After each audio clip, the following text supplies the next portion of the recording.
The immediate crisis has been going on for the last 2 years. The opening salvo was the killing of the Adara King in 2018. There had been some killings in his kingdom and around Kachia area. And, tensions had been rising.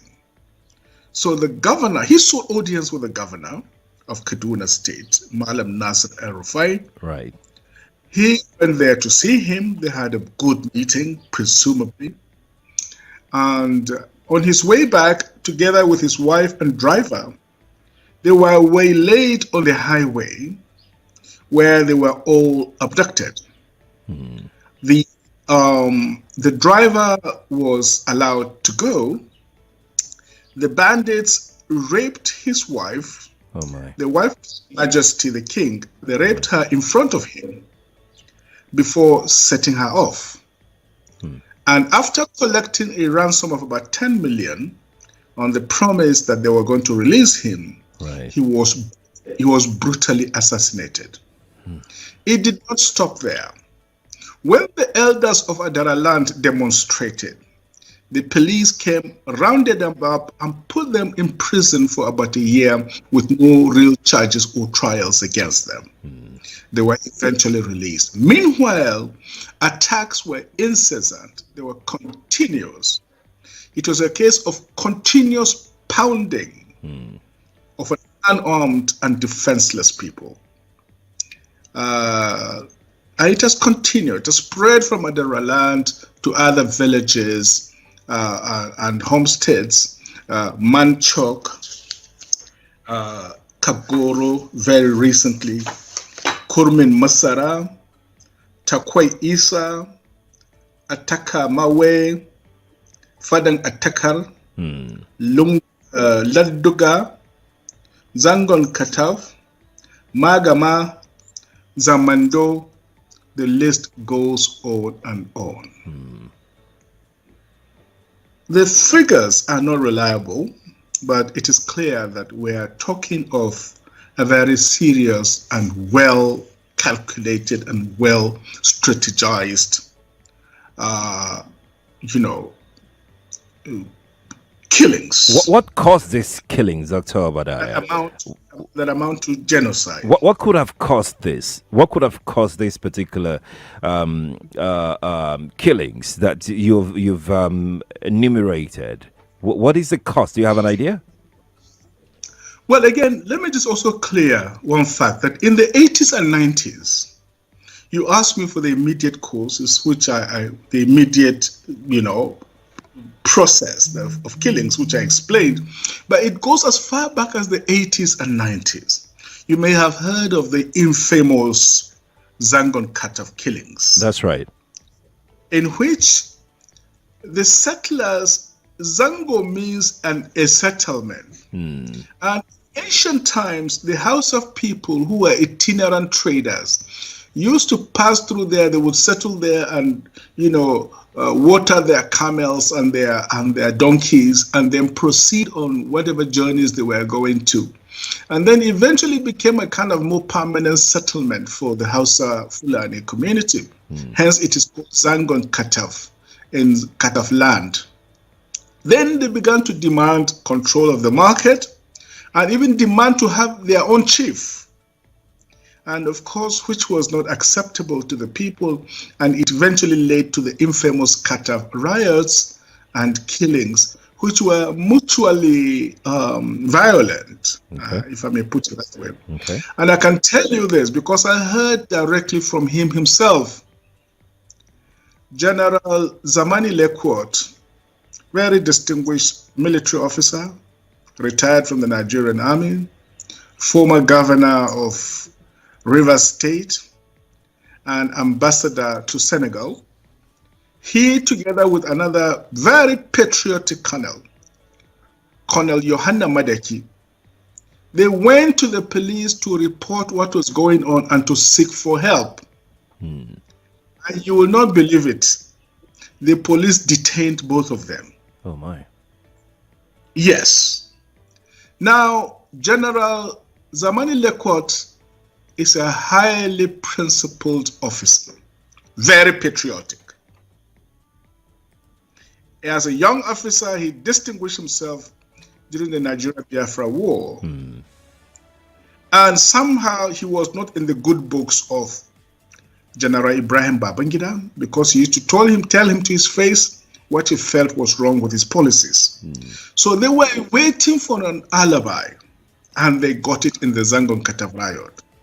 So they arrested him, detained him, created a kangaroo court, kangaroo court, and tried him. In the end, even the judge said that his hands were tied, as it were. Convicted him and sentenced him to death. General Zamani Lekot has explained to me himself what they did to him, the torture, the agony. That for 2 weeks, they took him to the section where people are condemned and ready to be killed. Oh, wow. They put him next to the execution chamber. Early in the morning, they wake him up and say, let him have his last breakfast. They will open the execution chamber as if they are taking him there, and then they will close it again. They kept doing that for 2 weeks. Most people would have run insane. But he is a strong man. He became toughened psychologically, endured it until the outcry of the public dissuaded the Babangida administration from committing murder.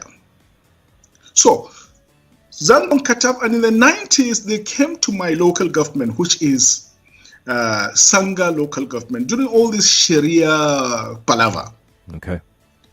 And they brought a huge amount of money to the local Hausa chief and told him that his duty was to enforce Sharia in Sanga land. Who are the they, area that Dr. Badaya? The military administration of that time, together with some foreign jihadist interests, they accumulated huge amounts of money in Gwentu. Please take this record it is extremely important. Yeah. So a young man whose elder brother was the pastor in the area went to see the local chief to plead with him not to try this sort of thing in an area that is 99.9% Christian. Immediately he entered the palace of the Hausa chief. They brought out a dagger and beheaded him. Oh my word. In the morning. The brother who was the pastor in the area waited for some time. He didn't see his brother. He said, he told me he was going here. I have not seen him. So he decided to take a walk. As he was opening the gate and saying, Assalamu alaikum, he walked in, they just took a sword and beheaded him as well. So in the space of 2-3 hours, they beheaded two brothers, two blood brothers. When the news spread, it was around during this farming season. Okay. There is a horn that our people use only during the time of war. One of the elders blew that horn. Everybody left his farm. They descended in Gwantu. And the mayhem was uncontrollable. The police only came later to save the day. The local Hausa Fulani Muslim chief, whose younger wife is actually my first cousin, my first cousin, they managed to escape. And they have never been back there ever since the 1990s. So I'm explaining to you the unfolding scenario. So tensions have been building over a long period of time.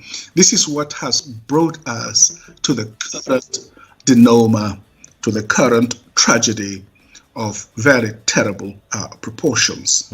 The aide to the president said something in his statement in July, a couple of weeks ago, and he said that the violence in southern Kaduna is an evil combination of politically motivated banditry, revenge killings, and mutual violence. Do you have any exception to these three that he put together? Actually, this is very unfortunate coming from a presidential spokesperson. He has shown himself to be ignorant and to be grossly insensitive. When he said politically motivated banditry, could he explain what he meant? He never really explained what that means. Revenge killings, who is revenging what killing and when? And then mutual violence. Mutual violence itself is a symptom of other things. So I think that response says more about the spokesman rather than actually about the people of Southern Kaduna. Okay, fine. Let us say it is politically motivated banditry, revenge killing, mutual violence. So what have you done about it? Does that in a way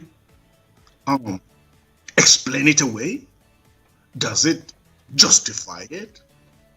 Does it make it acceptable?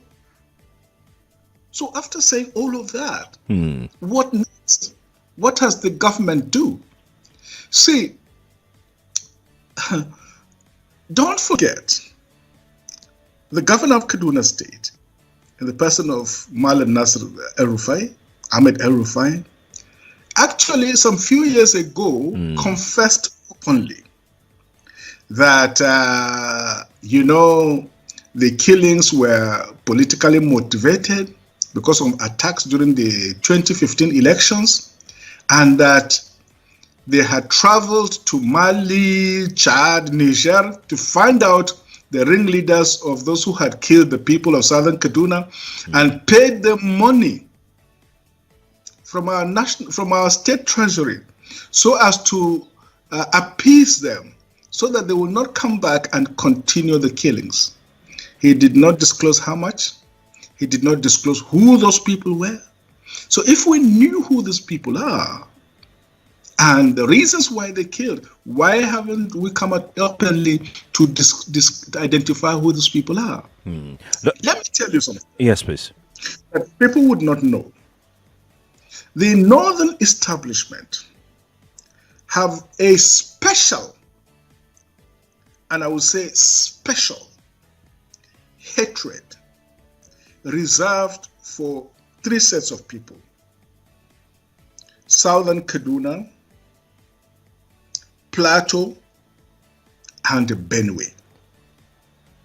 They would prefer anybody anywhere in the world except from those three. When you say the northern establishment, are you talking about the Muslims in the north?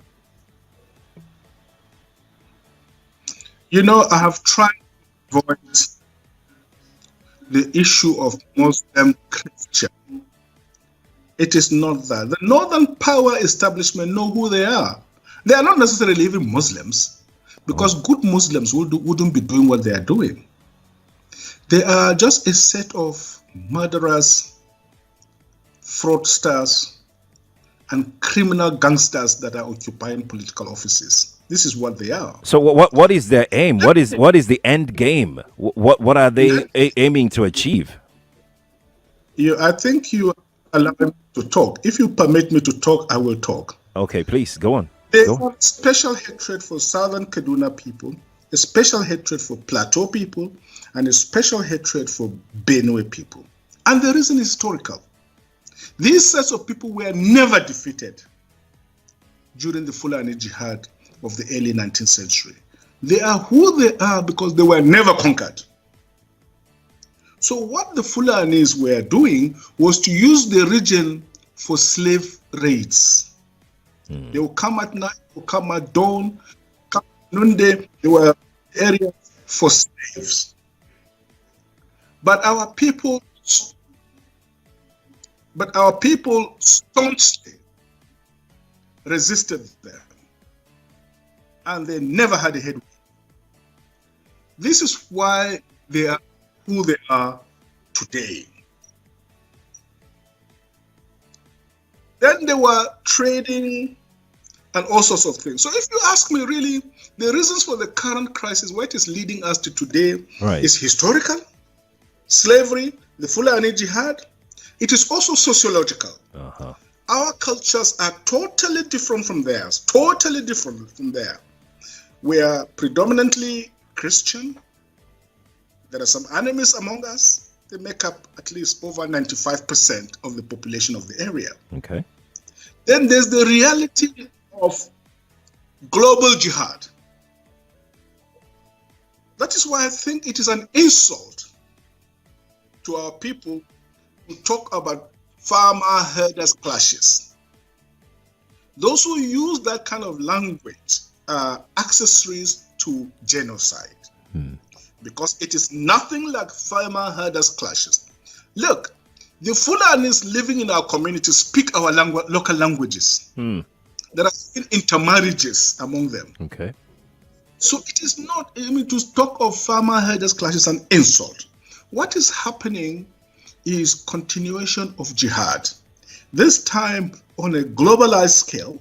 The aim is to demoralize the people, to wipe them up, to dispossess them of their ancient patrimony, to take over the land, and to impose political hegemony.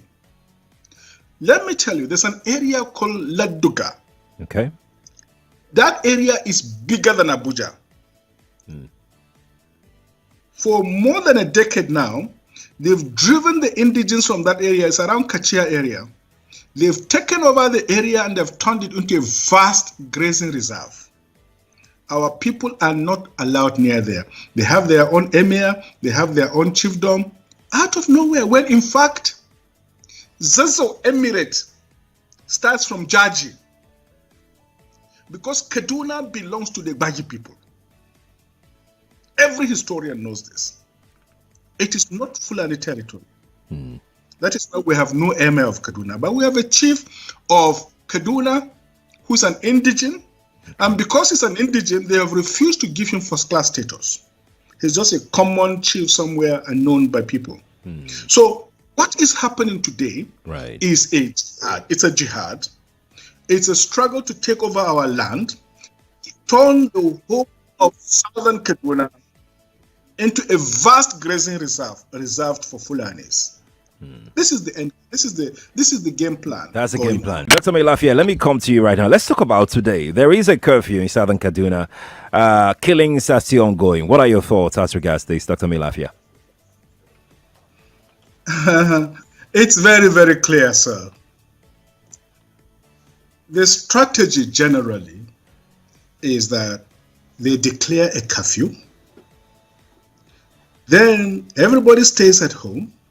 The army goes in there and mop up any bows and arrows and dengons that the local communities have to defend themselves. Immediately they are leaving, you hear gunshots. The jihadists coming, killing, raping, maiming. That has been the approach. Even during the lockdown under coronavirus, this is really what was going on. So I think General T.Y. Danjuma has a point.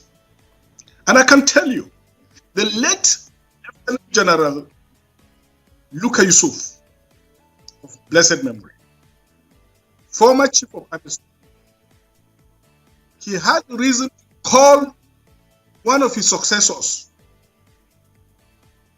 an army chief of staff. He called him and almost slapped him. He told him, I wore this uniform before you. I know what you are doing. You are the one giving uniforms and boots to these killers to come and kill my people. If you don't stop it, now me and you. And during that, I can tell you, I will, for legal reasons, I will name the names. The people are sitting around. They know them. They know themselves. Then it stopped. The nonsense stopped. But look, let me take point by point, because there's a lot of ignorance going on. Malam Usman, look, fighting went on, and there was a lot of fighting, and youth blockaded the roads and did some nasty things. We don't approve of that. But if it is true, it is a Muslim attack on Muslims. What has that got to do with land? What has that got to do with land? Why don't you leave it on the sphere of just religious killings and so on? Why do you want our land? Why? Does it occur to you that anywhere you people settle, the place becomes a desert? I don't know whether you understand that. Anywhere you settle, that place becomes a desert. Look at history and look at geography of the world. Anywhere these people settle, the place becomes a desert. It becomes cursed without blessing. That's why you want other people's land. Please go back to your desert and leave my people alone. Please. 2. Ade talks about judgment day. I agree with you. Judgment is coming because you cannot disembowel pregnant, expectant mothers. You cannot kill innocent children and elders, and their blood touches the ground, and God will not judge. Judgment is coming. Those people who have done this wickedness will carry their own shit with their own hands. Excuse my language. It's all right. The time is coming. Mark my words. Obadiah is a minor prophet in the Jewish Old Testament. So mark my words. Judgment is coming. There will be the judgment of God, the judgment of history, the judgment of posterity, and the judgment of humanity. Obi, look, I've heard this thing, Obi, from Igbo. I have Igbo friends, very dear friends. Yesterday, this weekend, Ohaneze Igbo leaders and Afenifere leaders and Pandef leaders from Niger Delta were all in southern Kaduna on a fact-finding mission. The peoples of the Middle Belt of southern Kaduna, we have a newfound solidarity with the South. Our destiny does not belong in the North. We are no more Northerners, and we shall never be Northerners. We shall either stand on our own or join the South. Mark my words. Mark my words. But, Paul, Obi, you are very wrong. What happened in the 60s, you cannot equate it to what happened today. And in fact, what people are saying is that it is a kind of nemesis. My father, I told you, was a reverend, a missionary, a pastor. Right. I remember as a child, he did so much to protect Igbo families. So many of them settled in my home as refugees, even on our farms. He did everything to protect them, to feed them, until they nearly killed him and killed all his family for protecting Igbo. So it is not everybody that took part in that wicked enterprise, in that pogrom against the defenseless Igbo people.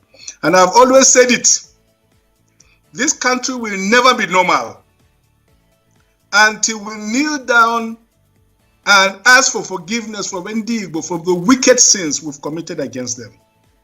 I wrote that severally. Some people from Yoruba land called me and said, but there, if you know you've done something to Igbo, go and repent. We didn't do anything to them. Leave us alone. That is the attitude of many people in the country. But you cannot equate the two.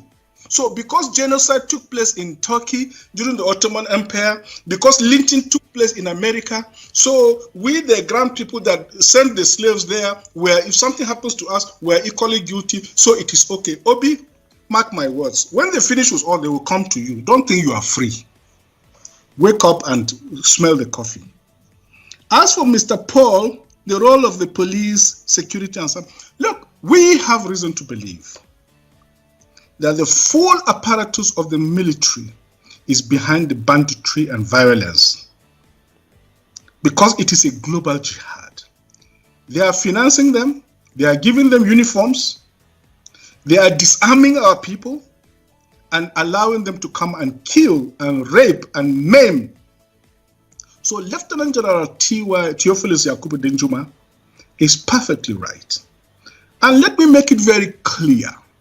Even my name, Obadiah in Jewish Old Testament means servant of the Most High God. Meilafia means a man of peace.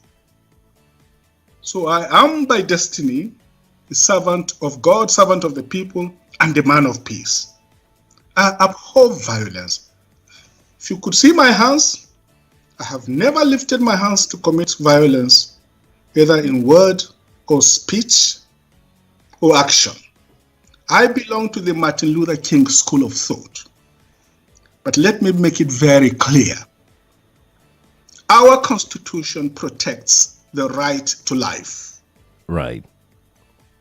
It enshrines the principle of self-defense. So it is true of municipal law as it is of international law.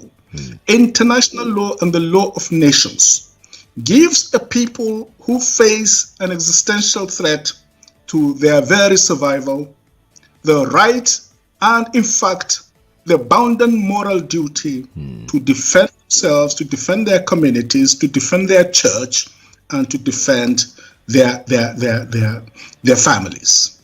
No one can take that right away from them.